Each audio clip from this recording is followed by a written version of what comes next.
All right, fair and balanced. Republicans vowing to repeal the health care law in this new web app. One of them is here. Well, a grand old promise broken. Meet the Republican telling Tea Partiers to rest easy. He is going to make darn sure that the health care law is wiped out. We're looking to make Washington accountable again. And put power back in your hands. In your hands. In your hands. In your hands. And put the power back. Many people in Washington have just stopped listening. And people have lost faith in their elected officials. We know we must earn back your trust. By respecting the consent of the governed. And staying true to constitutional conservative principles. We're working to end the bailouts, cut spending, and balance the budget. Repeal Obamacare and empower patients. Protect the sanctity. And nothing but vegetables for me forever. Well, you know, hope springs eternal. Promises, promises. The GOP making lots of them heading into the election. We just spoke to a Tea Party who says, well, they better keep those promises. Republican Congressman Phil Gingrey of Georgia here to say that they indeed will. But, Congressman, the dirty little truth is that that rarely happens. Well, Neil, we've got to try.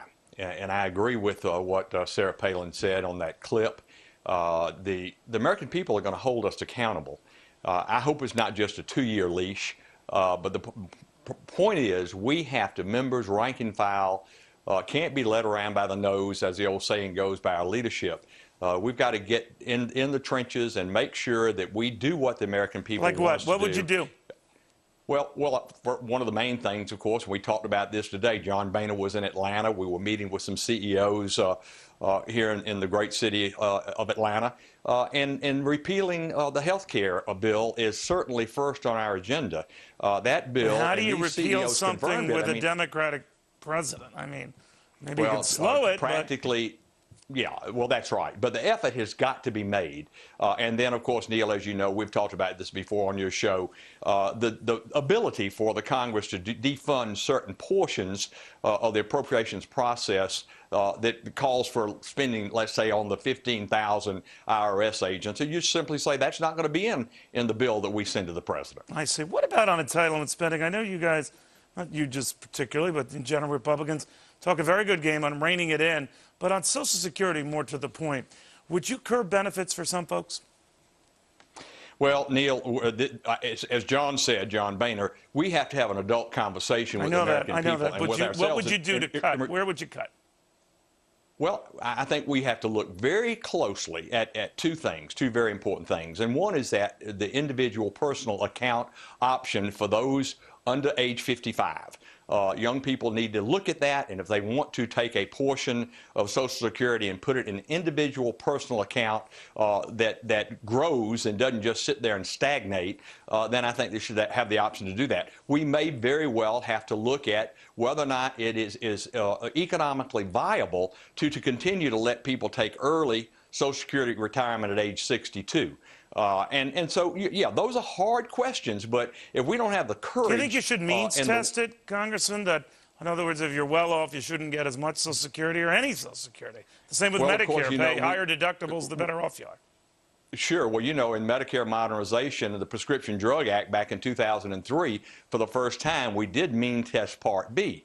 And that's significant. That's fully phased in now so that people on their monthly premium for Part B, those who are above a certain income level have to pay 75% of the true cost, where everybody else pays 25% of the true cost, even though that's pretty hefty at about $100 a month. What about earmarks, though? I know I'm hitting you on a lot here, but I want to be clear because I always hear you guys saying, we got to do this, and I admire that. But putting the pedal to the metal here on earmarks, do you think they should just be stopped, period?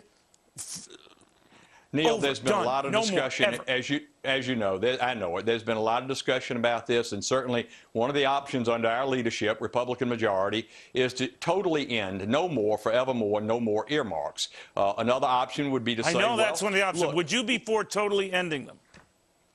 I haven't made up my mind because there are counties and cities and municipal entities that need infrastructure, particularly inner city where there's a very low tax base in many instances, decaying infrastructure. And the federal government, I think, needs to continue to look at that. No, that's fine, Congressman. Why can't that be legislation directly targeted for said county or area then piled on as a sort of a Christmas decoration onto a bill that has nothing to do with it? Well, Neil, that's a good point. You make a very good point. And the thing that concerns me about earmarks, of course, you say, well, or anybody says it's only 1 or 1.5% of the total budget. But the point is, if you have earmarks in an appropriation bill, you are going to tend to vote for that bill, even though that you know that it's larded up by every other member and by the administration. And that's the corrupting influence of earmarks. But, you know, people remember your experience, that is Republicans being the majority before you botched it. So what are you going to be like at an AA meeting and say you've learned your lesson and it won't happen again, or what? Neil, I absolutely think we're going to do that. I know when I was elected in the 108th Congress back in 2003, and you get up there and you're all excited, and you have this tendency to sort of go along with the leadership, accept everything they give you as gospel truth. I think the American people have let us know loud and clear that they're not going to put up with that, and that I'll be going into my 9th year in Congress, and I'm not part of the leadership, but I'm going to be questioning everything our leadership does on behalf of the American people. Congressman, thank you very much. Neil, thank you.